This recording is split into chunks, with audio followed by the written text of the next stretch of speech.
The stars looked different from Europa. That's what Dr. Han always told his daughter as they stood at the observation deck of Research Station Helios.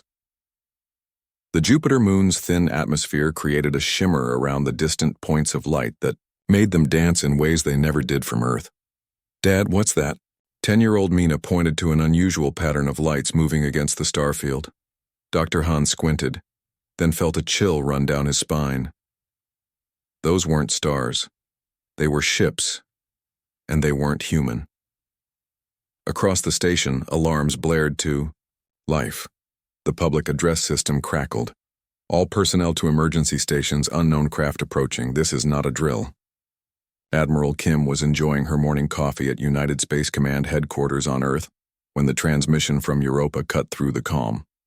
Her aide burst through the door, face pale. "Admiral, you need to see this." The wall screen flickered to life, showing a live feed from Europa. Research Station Helios was under attack by vessels unlike anything humans had ever built. Sleek, almost organic in design, with propulsion systems that left no exhaust trail. "Get me Commander Yoon on the line," Kim ordered, setting down her coffee, "and alert the Mars Defense Fleet." But it was already too late.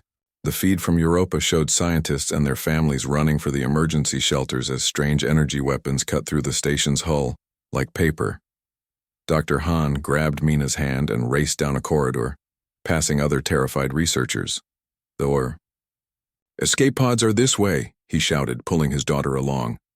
A blinding flash filled the screen, then static. Admiral Kim stared in silent horror as communications officers tried desperately to re-establish contact. "Station Helios is gone." "Ma'am," said a young lieutenant, voice cracking. "All 326 souls aboard." Before Kim could respond, a message broke through on all frequencies, audio only, translated through the computer in a flat, emotionless voice. "People of Earth, we are the Talari Federation. Your species has spread beyond its rightful bounds.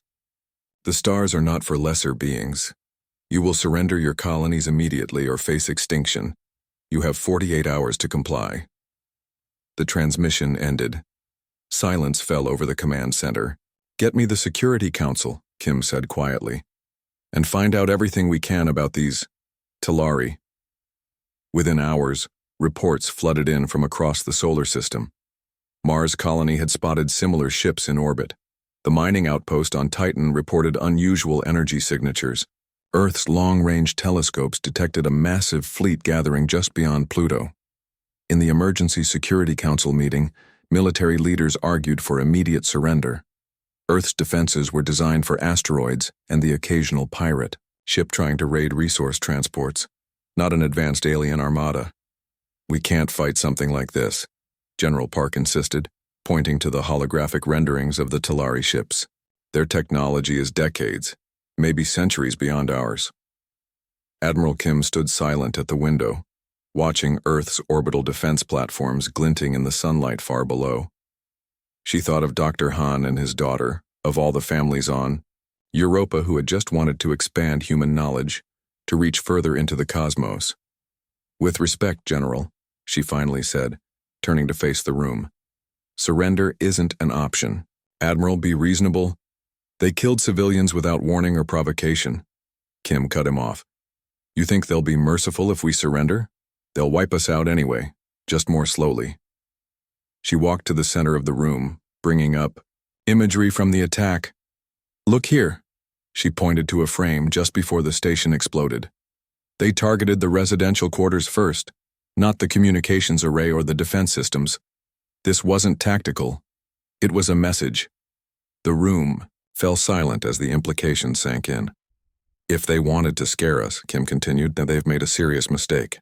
Humans don't scare easily, and we certainly don't surrender to bullies." "What exactly are you proposing?" asked the council president. "I'm proposing we show these Talari what happens when you corner a species that clawed its way to the top of a food chain by outlasting everything that tried to kill it." Kim's voice hardened. "I'm proposing we fight." "Fight? With what?" General Park threw his hands up. "You saw their weapons." "Every predator has weaknesses," Kim replied. "We just need to find theirs." Just then, A junior officer rushed in with, a data pad. "Admiral, we've intercepted something. It's Commander Yoon from the Europa Security Detail."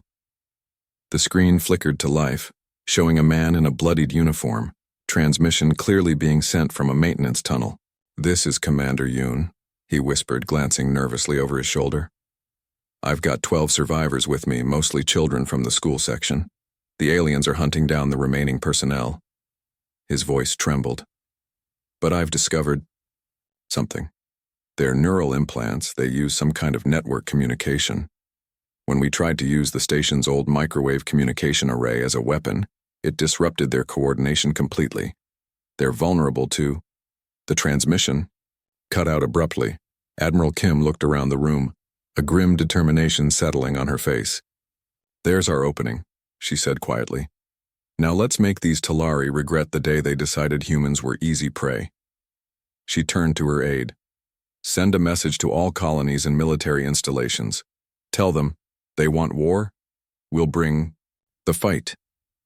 3 weeks after the Europa massacre, humanity was losing badly. Commander Park stood in the rubble of what had once been the Mars Defense Command, dust coating his uniform and despair threatening to overwhelm him. The Talari attack had lasted just 8 minutes. 8 minutes to destroy humanity's largest off-world military installation. "Sir, rescue teams found more survivors in the East Wing," said Lieutenant Lee, her face streaked with soot and dried blood from a cut above her eye. Park nodded silently, then turned to watch as medics helped shell-shocked soldiers from the wreckage. The Talari ships had already moved on, heading toward the civilian settlement at Olympus City. 2 million people lived there, including Park's sister and her family. "Any word from the fleet?" he asked, though he already knew the answer. "The Arcturus and Dauntless were destroyed," Lee replied quietly. "The Beijing managed to jump away, but they're badly damaged. The rest..." She didn't need to finish. Park closed his eyes briefly. Humanity's most advanced warships, armed with the latest railguns and fusion torpedoes, had proven about as effective as throwing rocks at the Talari vessels. Their energy shields had simply absorbed everything Earth's best technology could throw at them. His comm unit buzzed. "Commander, Admiral Kim is requesting your presence at the emergency briefing. Transport leaving in 10. Park looked up at the rust-colored sky. Somewhere up there, cloaked in the thin Martian atmosphere, Talari ships were preparing to kill millions more humans. "Tell them I'm on my way." The Earth Security Council meeting was taking place 2 kilometers underground in what had once been a Cold War bunker beneath the Rocky Mountains, the last safe place to gather, now that Talari scout ships had been detected in Earth orbit. "They've hit every major colony," General Wu was saying, as holographic displays showed the devastation. "Across the solar system, Europa is gone. Mars is falling. The lunar bases went dark yesterday. They're moving methodically, cutting us off from our resources before they come for Earth itself." Park slipped into the back of the room, still covered in Martian dust. "Admiral." Kim noticed him and gestured subtly for him to approach. "And what about these electromagnetic disruptions Commander Yoon mentioned?" asked Counselor Sato. "Have we made any progress with that?" Dr. Kang, head of the Science Directorate, stepped forward. "We've tried various frequencies based on the partial data from Europa, but without knowing exactly what caused the disruption." "It's 37.8 gigahertz, Park interrupted. All eyes turned to him. Admiral Kim raised an eyebrow. "Commander, care to explain?" Park straightened. "Before the Mars Command Center fell, we managed to capture data from a disabled Talari scout ship. Their communication system operates on a neural network that's highly sensitive to specific frequencies. 37.8 gigahertz causes what appears to be the equivalent of a migraine in their neural implants." "And you know this how?" General Wu demanded. "Because I saw it work," Park replied firmly. "We had an old weather radar that happened to operate near that frequency. When we activated it as a desperate measure, the Talari attack paused for almost 2 minutes. It wasn't much, but it gave some of our people time to reach the emergency shelters." Dr. Kang was already typing furiously on her tablet. "This could be significant. If we could amplify this effect..." "It won't matter," General Wu cut in. Their ship's shields would block any directed energy weapon we could develop. Maybe not, Admiral Kim said thoughtfully. Commander, what else did you learn from the scout ship? Park took a deep breath. They've been studying us. For decades. We found data going back to the 2140s. They've monitored every broadcast, intercepted every transmission. They know our weapons, our tactics, our weaknesses. A heavy silence fell over the room. That's why they struck Europa first, Park continued. They knew it was our most advanced research facility, and they've been specifically targeting our manufacturing centers, our shipyards, our resource processing plants. They're not just killing us, they're making sure we can't build anything to fight back. So we surrender, said Counselor Patel, voice heavy with defeat. We can't win against an enemy that's been planning this for 40 years. No, Park said firmly. We adapt. He stepped forward and placed a small device on the central table. It projected an image of what appeared to be a Talari neural implant. They've studied our weapons, but they've never seen us truly fight. Their technology is superior, but their tactics are rigid, predictable. They attack in the same patterns, retreat when meeting unexpected resistance. And this, he pointed to the implant, is their greatest strength and their greatest weakness. What do you mean? Asked Admiral Kim. The Talari aren't individual fighters. They function as nodes in a network, sharing information instantly, moving with perfect coordination. It makes them devastatingly effective, but also vulnerable. Disrupt the network, and they become confused, disorganized. Dr. Kang was nodding, enthusiastically now. We could develop portable jammers, maybe even modify the signal to cause more than just temporary discomfort. It's not enough, General Wu argued. Even with jammers, they outgun us 100 to 1. Then we don't fight conventionally, Park countered. We go underground, we scatter, we make them chase us across every moon, asteroid, and hidden base in the solar system. And while they're hunting us, we study them, learn how they think, find more weaknesses. Admiral Kim was watching Park closely. You lost someone on Europa, didn't you, Commander? Park's jaw tightened. My wife and daughter. They were visiting my brother-in-law at the research station. The room fell silent again. I'm sorry, Kim said quietly. Then to the room. Commander Park is right. Conventional warfare is suicide against the Talari. But humanity has faced extinction before Ice Age's plagues our own nuclear weapons. Each time we survived by adapting. She stood and addressed the Council directly. I propose Operation Phoenix. We evacuate as many civilians as we can to hidden locations throughout the asteroid belt. We establish a decentralized command structure, and we focus all remaining resources on studying Talari technology and developing countermeasures. A desperate plan, Counselor Patel observed. Yes, Kim agreed.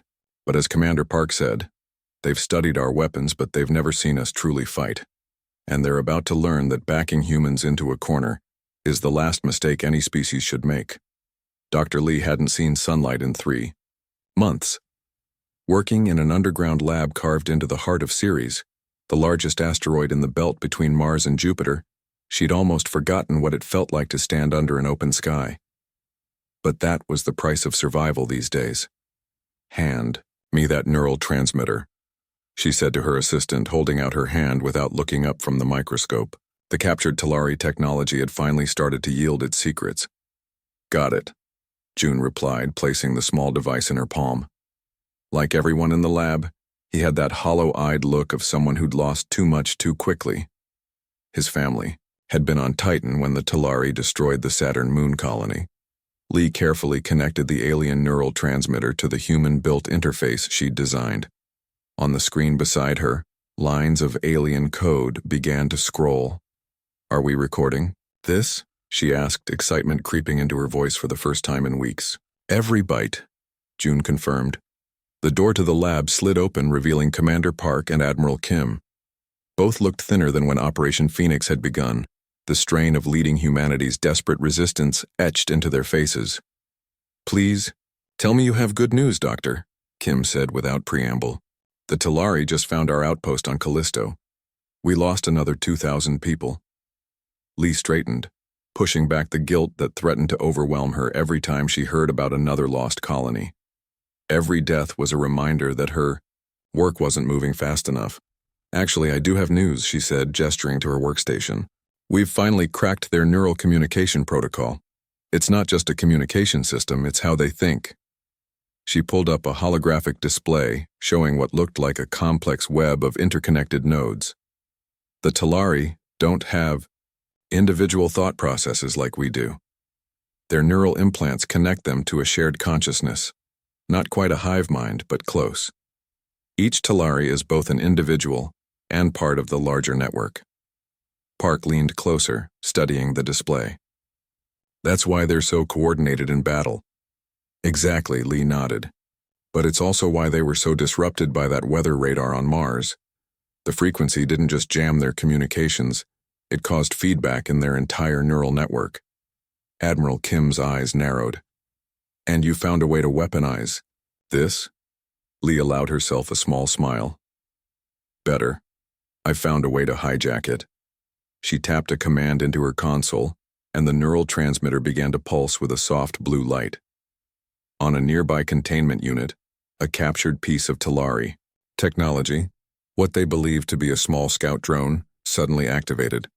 Watch this, Lee said, typing another command.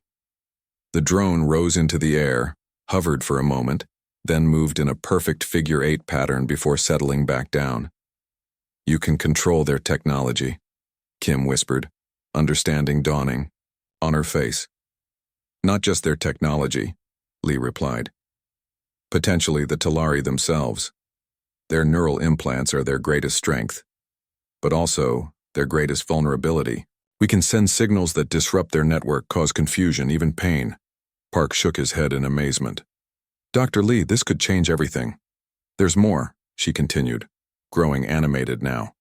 We've also been studying their shield technology.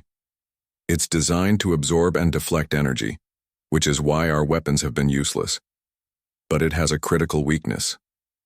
She pulled up another display showing the energy pattern of a Talari shield. Their shields oscillate at a specific frequency. If we can match that frequency precisely, and then shift just slightly out of phase, we can penetrate them. How long until we can implement these discoveries? Kim asked, hope coloring her voice. For the first time in months. For the neural disruptor, we could have portable units ready within 2 weeks. The shield penetration technology will take longer, maybe a month to develop a prototype weapon. Kim nodded decisively. Prioritize the neural disruptors. Commander Park's guerrilla teams will need them first. Park had been unusually quiet, studying the data on Lee's screens with intense focus. These discoveries are crucial, but they're only part of what we need, he finally said. We need a ship, a Talari ship, something big enough to get close to their command vessels. Impossible, June blurted out, then looked embarrassed. Sorry, Commander, but their ships are always either heavily guarded or destroyed when damaged to prevent capture. Not always, Park replied with a grim smile. Intel from our scouts suggests they're getting sloppy. They think they've won. Their patrols are becoming predictable, and I have a plan to exploit that. 2 weeks later, Commander Park led a team of 20 volunteers through the icy canyons of Europa's dark side. The Talari had established a forward base here, a cruel irony given that this was where humanity had first encountered them. Each soldier carried a neural disruptor built to Dr. Lee's specifications, devices no larger than an old Earth flashlight, but potentially more valuable than any weapon humans had ever created. Remember, Park whispered into his comm as they approached the alien facility. We need that ship intact. Set your disruptors to frequency pattern 3. Maximum discomfort, minimum permanent damage. The team split into 3 groups, surrounding the sleek Talari vessel that sat on the landing pad. It was smaller than their capital ships, but still impressive. About the size of a pre-war Earth destroyer, with the same organic-looking hull that characterized all their technology. In position came the whispered confirmation from team leaders Min and Hana. Park took a deep breath. Activate disruptors on my mark. 3, 2, 1. Mark. 20 disruptors powered up simultaneously, sending invisible waves of energy surging toward the Talari base. For a moment, nothing happened. Then came the screams. Talari guards stumbled from their posts, clutching their heads. Some fell to their knees while others fired weapons wildly, hitting nothing. Through his binoculars, Park could see the aliens' confusion, their perfect coordination shattered by the disruption of their neural network. "Move in," he ordered. The human team sprinted forward, still pointing their disruptors. They encountered almost no resistance. The few Talari who managed to stay on their feet were disoriented, unable to coordinate their defense. Park reached the ship first, using the access codes Dr. Lee had extracted from the captured drone to open the main hatch. "Clear the bridge, secure the engine room," he commanded as his team poured inside. The ship's interior was eerily silent except for a few Talari crew members writhing on the floor, their neural implants overwhelmed by the disruptor's signal. 10. Minutes later, Park stood on the bridge of the captured vessel, looking out at the stars through its view screen. "Command, this is Strike Team Alpha," he said into his comm. "Phase 1 complete. We have the ship." Admiral Kim's voice came back, tense with anticipation. "And the Talari crew?" "Secured." Dr. Lee was right. They're completely incapacitated when cut off from their network. "Excellent work, Commander. Bring our new ship home." As Park gave the order to lift off, he allowed himself a moment of satisfaction. For the first time since the war began, humans had struck back effectively. The Talari thought they'd crushed humanity's spirit, but they were about to learn just how wrong they were. Dawn broke over the hidden base on Ceres as Admiral Kim watched the final preparations for Operation Thunderstrike. The vast underground hangar buzzed with activity, engineers making last-minute adjustments to the fleet of 12 captured Talari vessels, soldiers checking their neural disruptors, and communication teams synchronizing their frequencies. 6 months, she murmured, more to herself than to her aide standing nearby. 6 months since Europa. They think we're beaten. The centerpiece of the fleet was the TSV Vengeance, formerly a Talari cruiser, now the flagship of humanity's counteroffensive. Commander Park had personally overseen its conversion, working alongside Dr. Lee to integrate human controls with the alien technology. "Admiral," called a voice from behind her. Kim turned to see Park approaching, dressed in the new hybrid armor developed for the operation, Talari materials reinforced with human ingenuity. "Commander?" She nodded. "Are the teams ready?" "As ready as they'll ever be," Park replied. "The neural disruptors have been tested extensively. Every soldier knows their role, and the Talari still have no idea what's coming." Kim studied the man before her. Gone was the shell-shocked officer who had survived the fall of Mars. In his place stood a hardened warrior, eyes gleaming with determination. "You understand what's at stake," she said. It wasn't a question. Park nodded. "If even one of our strikes fails, the Talari will adapt. This is our only chance to hit all 12 of their forward command bases simultaneously." "Then let's make it count," Kim said, straightening her uniform. "I'll address the troops." She stepped onto the raised platform overlooking the hangar. A hush fell over the assembled forces as she activated the public address system. "Soldiers of Earth and her colonies," she began, her voice carrying to every corner of the vast chamber. 6 months ago, an alien force attacked us without provocation or warning. They believed we would surrender. They believed we would accept extinction. Kim paused, looking out at the faces before her, men and women who had lost homes, families, entire worlds. They were wrong. Today we show the Talari what humans do when cornered. We fight back, we adapt, we survive. She raised her voice, passion rising. "Each of you carries the hopes of our species. Each of you represents the indomitable spirit that has carried humanity through ice ages, plagues, and our own destructive tendencies." The crowd stood silent, absorbing her words. "The Talari think they know us. They've studied our technology, our tactics, but they've never truly understood what makes us human, our resilience, our creativity, our absolute refusal to accept defeat. Low murmur of agreement rippled through the crowd. Today we bring the fight to them. Today we show them that attacking Earth was the greatest mistake they could have made. Launch in 30 minutes, good hunting, and come home safe. As the troops dispersed to their ships, Park approached Kim once more. Inspiring words, he said quietly. Let's hope they're enough, she replied. You have the most dangerous assignment, Commander. The Talari Supreme Strategist is aboard that command vessel. If you can capture him, we'll get him, Park assured her. Dead or alive. The TSV Vengeance dropped out of faster-than-light travel near Jupiter, its modified engines humming with power. Through the view screen, Park could see the massive Talari command vessel hovering over what had once been Europa. The sight of the destroyed moon sent a surge of cold anger through him. Status report, he ordered. All systems nominal, reported Lieutenant Jin from the tactical station. Talari identification codes are transmitting. They think we're one of theirs. Weapons? Modified phase cannons at full charge. Neural disruptors integrated into the main emitter array. Park nodded. Communications? Standing by to broadcast the signal to the other strike teams, confirmed Officer Sung. Good.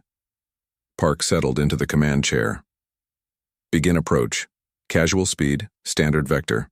Let's not give them any reason to look twice at us.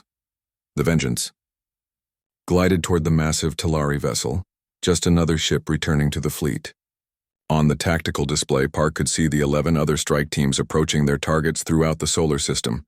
Each one a captured Talari ship, each one carrying human soldiers ready to strike. We're within range, Jin announced. They're hailing us. Park took a deep breath.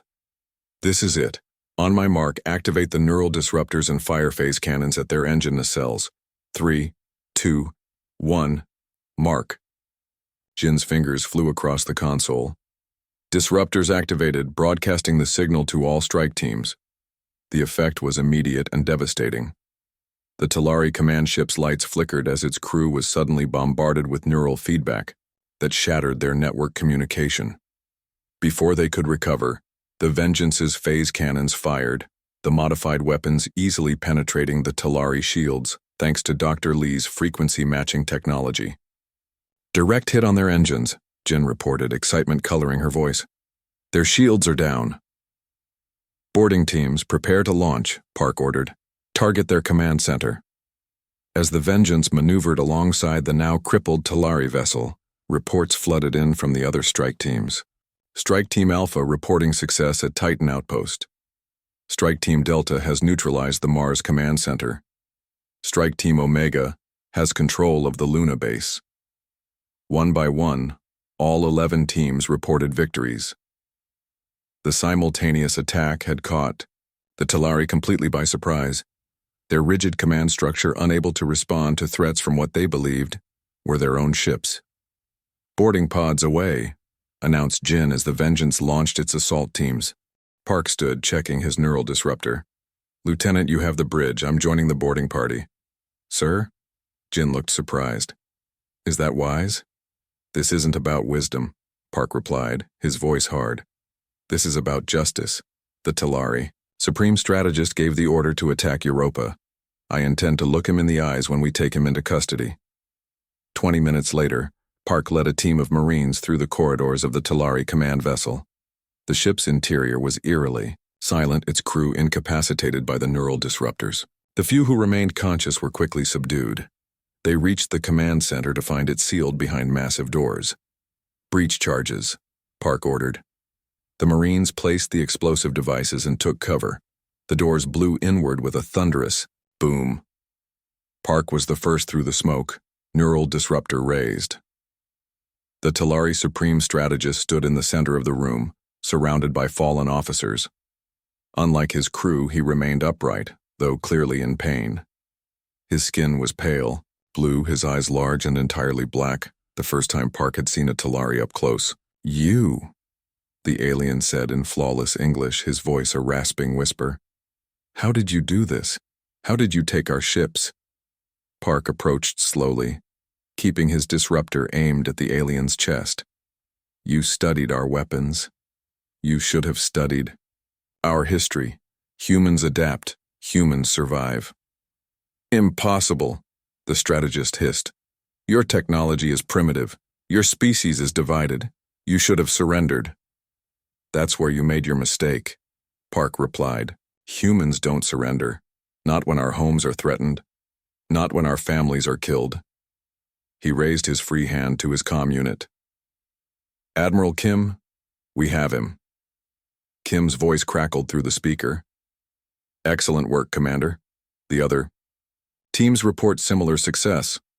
All 12 bases have been neutralized. Park kept his eyes locked on the Supreme Strategist. Your fleet is crippled. Your command structure is broken. This is your chance to end this war before more of your people. D. The alien's eyes narrowed. The High Council will never accept defeat. Then they'll learn what we've learned, Park said grimly. The price of underestimating an enemy. He signaled his team to secure the prisoner, then stepped to the command vessel's communication array. With a few adjustments, he opened a channel to broadcast across all Talari frequencies. This is Commander Park of the United Earth Forces. Your command centers have fallen. Your supreme strategist is our prisoner. Your neural network has been compromised. He paused, allowing his words to sink in. You came to our system unprovoked. You killed our people. You demanded our surrender. Park leaned closer to the transmitter, his voice dropping to a dangerous whisper. You wanted war? We're bringing the fight to your doorstep. The stars looked different from the bridge of the TSV Vengeance. Admiral Kim had thought this many times during the 3-week journey to the edge of Talari space. Perhaps it was because she was viewing them through the alien vessel's unique view screens, or perhaps it was the weight of what they were about to attempt. Fleet status? She asked, turning to Lieutenant Jin at the tactical station. All 27 ships in formation, Admiral. The captured Talari vessels have been fully converted to our specifications. Human crews report ready. Kim nodded, impressed by how quickly humanity had adapted to operating the alien technology. In the 3 months since Operation Thunderstrike, they had moved from desperate survival to what some were calling the Liberation Fleet. And our special cargo? Dr. Lee reports. The network disruptor is stable and ready for deployment. Kim turned as the bridge doors slid open. Commander Park entered, followed by the Talari Supreme Strategist. The alien moved without restraints, but was flanked by 2 guards carrying neural disruptors. After his capture, the strategist had been surprisingly cooperative, perhaps recognizing that his people had severely misjudged their opponent. We're approaching the outer sensor perimeter, Park reported. The strategist confirms their planetary defense grid extends to this region. Kim studied the alien briefly. Will they detect us? The Talari's large black eyes blinked slowly. Not immediately. Your modifications to our vessels were unexpected. The identification codes will get you past the automated systems, but visual confirmation from patrol ships will expose you. Then we stick to the plan, Kim decided. We make our offer before they realize what's happening. She turned to the communications officer. Prepare to broadcast on all Talari frequencies. Use the translation matrix the strategist provided. The young officer nodded, fingers dancing across his console. Ready when you are, Admiral. Kim straightened her uniform and stepped to the center of the bridge. She had rehearsed these words countless times, knowing they might determine the fate of both species. Transmitting now, the officer announced. Kim looked directly into the camera. Attention, Talari High Council. This is Admiral Kim of the United Earth Forces. Your unprovoked attack on our worlds has led to this moment. She paused, letting the words sink in. Our fleet now stands at the threshold of your home system. We have captured your forward bases, your command vessels, and your supreme strategist. We have mastered your technology and turned it against you. On the tactical display, Kim could see Talari patrol ships changing course, moving to intercept. They had been detected. Despite this, we do not come seeking your extinction. Humans are not like you. We offer terms: immediate cessation of hostilities, withdrawal of all Talari forces from human space, reparations for the unprovoked attacks on our colonies, and recognition of humanity's right to expand peacefully among the stars. The patrol ships were accelerating now, weapons charging. You have 1 standard hour to respond, Kim concluded. We await your answer. The transmission ended and Kim turned to Park. Now we wait. They won't agree, the strategist said quietly from where he stood. The High Council believes in Talari supremacy above all else. They would rather see our civilization burn than acknowledge your species as equals. Then they're fools, Park replied. Just as you were when you attacked us without understanding what you were facing. The strategist's head tilted slightly. I understand now. That is why I have assisted you. My people must learn as I have that the universe holds more than we imagined.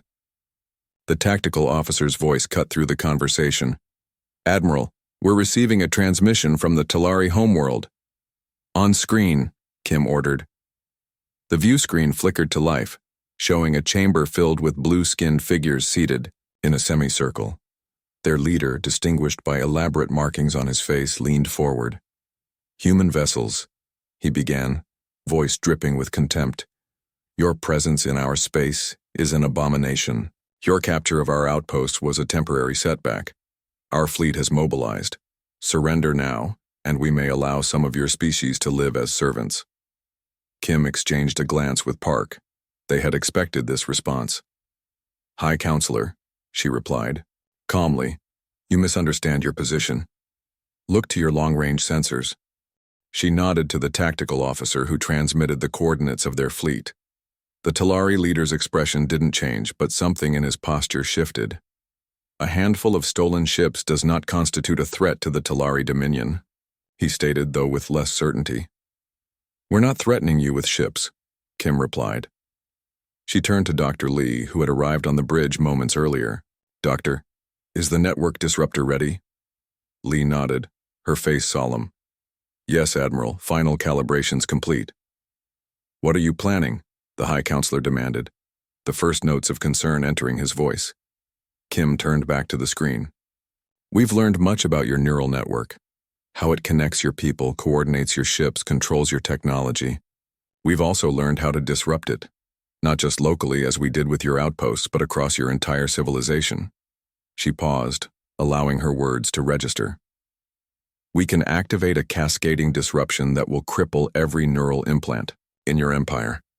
Your ships will lose coordination. Your defense systems will fail. Your people will experience pain beyond imagination. Impossible, the High Counselor scoffed. Our network spans thousands of light years. You cannot affect it, all at once. Can't we? Kim asked quietly. She turned to Dr. Lee. Doctor, limited demonstration, please. Lee nodded and entered a command sequence. On the view screen, every Talari in the council chamber suddenly clutched their heads, some falling from their seats. The disruption lasted only seconds before Lee deactivated it. The High Counselor regained his composure slowly, rage and fear warring on his face. This is barbaric. No, Kim replied firmly. Barbaric was attacking peaceful research stations. Barbaric was killing families without warning.